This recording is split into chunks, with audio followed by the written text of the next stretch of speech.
बिहार विधानसभा चुनाव को लेकर राजनीतिक दलों ने एड़ी चोटी का जोर लगाना शुरू कर दिया है।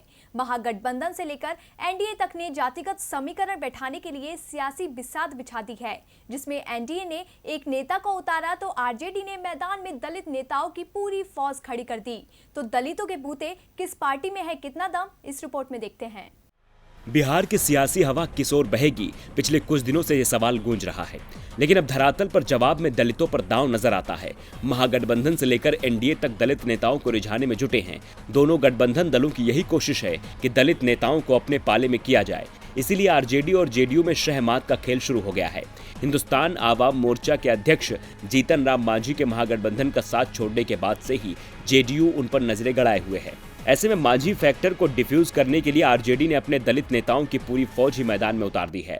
दरअसल बिहार की राजनीति में मांझी दलित चेहरा माने जाते हैं। ऐसे में महागठबंधन से मांझी के अलग होने को विपक्ष के लिए एक झटका माना जा रहा है।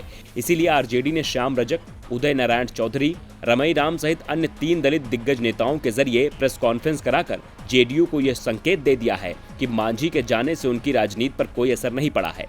श्याम रजक, उदय नारायण चौधरी और रमई राम बिहार में दलित राजनीति का चेहरा माने जाते हैं। एक दौर में इन्हीं 3 चेहरों के सहारे नीतीश कुमार सूबे में दलित मतों को साधने का काम किया करते थे। ये तीनों नेता अब जेडीयू का साथ छोड़ चुके हैं और आरजेडी की तरफ से सियासी पिच पर बैटिंग कर रहे हैं। इससे साफ है कि जेडीयू जिनके बूते जीत का दम भरती थी, वो अब लालटेन पकड़कर नीतीश को अंधकार में डालने में जुटे हैं। रमई राम रविदास समुदाय से आते हैं। इस समुदाय की बिहार में खासी आबादी है। वहीं उदय नारायण चौधरी पासी समुदाय से हैं, जबकि श्याम रजक धोबी समुदाय से आते हैं। इस तरह से आरजेडी ने बिहार में दलित समुदाय के इन 3 जातियों के नेताओं को उतारकर जेडीयू को दलित विरोधी बताने की कोशिश की है।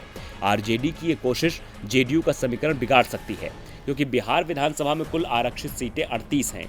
2015 में आरजेडी ने सबसे ज्यादा 14 दलित सीटों पर जीत दर्ज की थी, जबकि जेडीयू को 10, कांग्रेस को 5, बीजेपी को 5 और बाकी 4 सीटें अन्य को मिली थी।